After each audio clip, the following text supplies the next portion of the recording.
Hello అందరికీ ఈరోజటి మన వీడియోలో రెసిపీ వచ్చేసి సమోసా. చాలా ఈజీగా టేస్టీగా ఒక సైడ్ వర్షం పడుతుంటే ఒక సైడ్ సమోసా వేడివేడిగా చేసుకొని తింటే ఎంత బాగుంటుందో కదా. ఒక్కసారి ట్రై చేయండి, ఈజీగా అయిపోయే ప్రాసెస్. పెద్దగా ఏమి పట్టవు, అన్ని ఇంట్లో ఉన్న వాటితోనే చేసుకోవచ్చు. ఈజీగా ఎలా చేయాలో చూసేయండి. ఒక మిక్సింగ్ బౌల్ని తీసుకొని ఒక కప్పు వరకు గోధుమ పిండిని యాడ్ చేసుకున్నాను.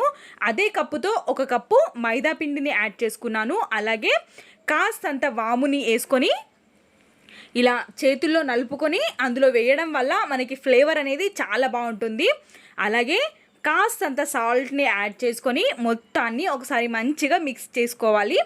తర్వాత అందులోకి కొద్దిగా వాటర్ వేసుకుంటూ మనం చపాతీకి పిండి ఎలాగైతే కలుపుకుంటామో అలా కలుపుకుంటే చాలు.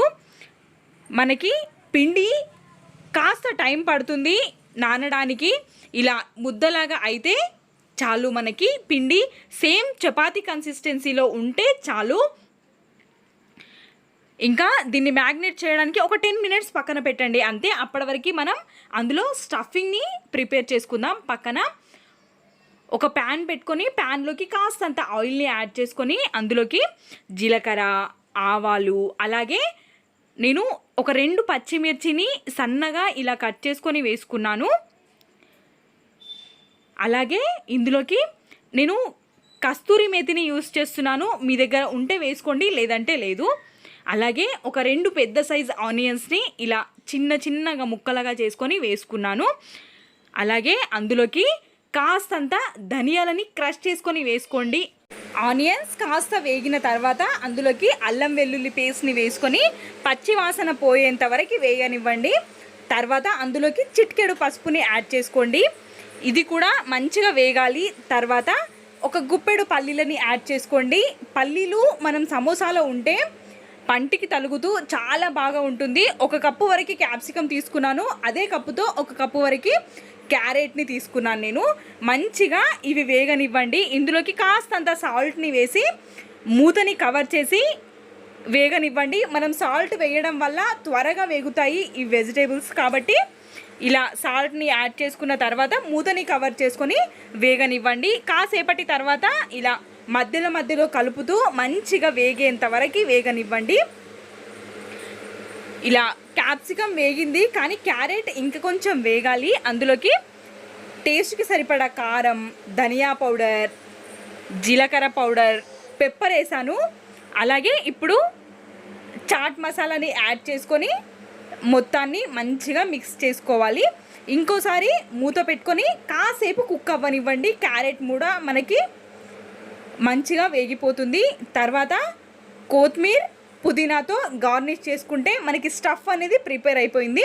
ఇంకా ఒక బౌల్లోకి తీసుకొని స్టఫ్ని ప్రిపేర్ చేసేలోపు పిండి కూడా ఇక్కడ సెట్ అయిపోయింది.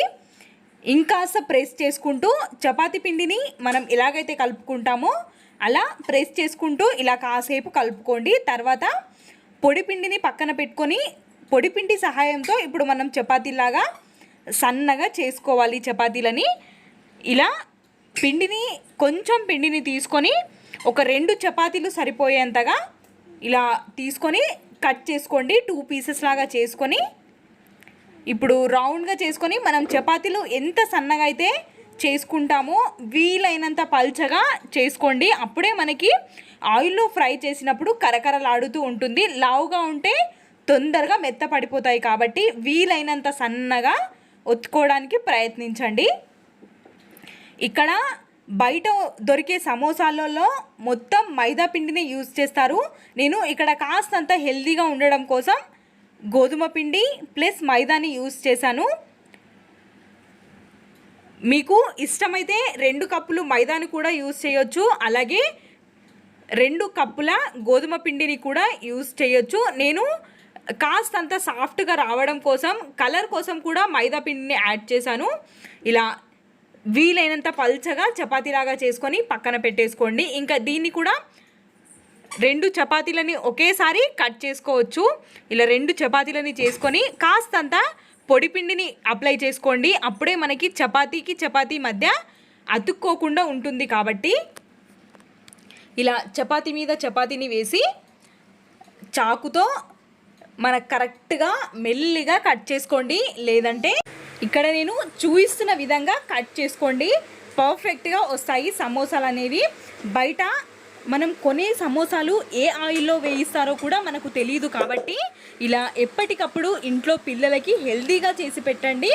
మనం చేస్తే మన ప్రేమతో కలిపి ఏదైనా టేస్టీగానే ఉంటుంది కదా, ఇలా చేసి పెట్టండి. బయట ఫుడ్ని అలవాటు చేయకుండా ఇలా మనం ఎప్పటికప్పుడు చేసి పెడుతూ ఉంటే పిల్లలు కూడా బయట ఫుడ్ని ఎక్కువగా అడగరు, కాబట్టి ఇలా కట్ చేసుకొని సపరేట్గా ఇలా పెట్టుకోండి. ఎలా ఫోల్డ్ చేయాలో మీకు ఒక్కసారి చూపిస్తాను చూడండి. మనం మిడిల్లోకి అక్కడి నుండి ఒక్కసారి, ఇక్కడ నుండి ఒక్కసారి ఫోల్డ్ చేసామంటే మనకి సమోసా లాగా రెడీ అయిపోతుంది. ఇప్పుడు మధ్యలో మనం స్టఫ్ని పెట్టేసుకోవచ్చు. ఇలా ఇప్పుడు ఒక గ్లాస్లో కాస్త అన్ని వాటర్ని పెట్టుకొని, అలాగే స్టఫ్ ప్రిపేర్ చేసుకున్నాం కదా అందుని కూడా ఒక సైడ్ పెట్టుకొని, ఇలా మీకు చిన్న సమోసా లాగా కావాలి అంటే ఇలా ప్రిపేర్ చేసుకోండి. చిన్నగా చేసుకొని స్టఫింగ్ని ఒక 2 టీ స్పూన్ల స్టఫింగ్ని లోపల పెట్టి, తర్వాత మనం సమోసాని ఆయిల్లో ఫ్రై చేయడానికి వేసిన వాటర్ అంటించి మనం ఇలా అతక పెట్టామంటే స్టఫ్ని బయటికి రాకుండా ఉంటుంది. ఇలా కాస్తంత ఎక్కడైనా ఇలా ఓపెన్గా కనిపించిందంటే కాస్తంత వాటర్ని పెట్టి అతికించండి, ఈజీగా అతుకుతుంది. ఇలా ఇంకొక సమోసాని చేసి చూపిస్తాను చూడండి. చిన్న సమోసా అయితే అలా చేసుకోండి, నేను కాస్తంత పెద్దగా చేసుకుంటున్నాను సమోసాని. ఇలా 2 ఫోల్డ్ చేసుకొని మధ్యలోకి స్టఫింగ్ని మంచిగా లోపలికి 2 స్పూన్ల వరకు స్టఫింగ్ని పెట్టుకుంటున్నాను. మీకు స్టఫింగ్ తక్కువ కావాలి అనుకుంటే తక్కువ కూడా పెట్టుకోండి. నేనైతే ఇలా 2 స్పూన్స్ వరకు స్టఫింగ్ని పెట్టుకుంటున్నాను. సమోసాలకి స్టఫింగ్ నిండుగా ఉంటేనే టేస్ట్ అనేది చాలా బాగుంటుంది. ఇలా కార్నర్స్కి వాటర్ మాత్రం ఖచ్చితంగా పెట్టాలి, లేదంటే మనం ఆయిల్లో వేసినప్పుడు స్టఫింగ్ అనేది బయటికి వస్తుంది. ఖచ్చితంగా ఆయిల్ని పెట్టుకొని మనం ప్రెస్ చేస్తేనే స్టఫింగ్ అనేది బయటికి రాకుండా ఉంటుంది. ఇది ఖచ్చితంగా చేయాల్సిన టిప్. ఇంకా స్టవ్ మీదకి బాండిని పెట్టుకొని బాండిలోకి డీప్ ఫ్రైకి సరిపడా ఆయిల్ని వేసుకొని కాస్తంత వేడైన తర్వాత మీడియం ఫ్లేమ్లోనే మనం సమోసాలన్నిటినీ కాల్చుకోవాలి. అప్పుడే మనకి సమోసా లోపటి వరకు మంచిగా వేగుతుంది. అప్పుడే కరకరలాడుతూ చాలాసేపటి వరకు బాగుంటుంది సమోసా. కాబట్టి ఇలా మీడియం ఫ్లేమ్ మీద పెట్టుకోవాలి. అలాగే సమోసాలకి మధ్య ఇలా గ్యాప్ ఉండాలి, అతుక్కోనివ్వకుండా.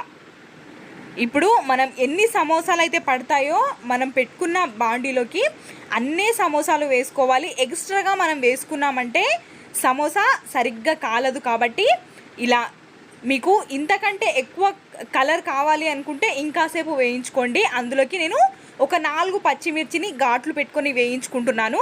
ఇంకా సమోసా ప్రిపేర్ అయిపోయింది. సర్వ్ చేసుకుంటే సూపర్ టేస్టీగా ఉంటుంది.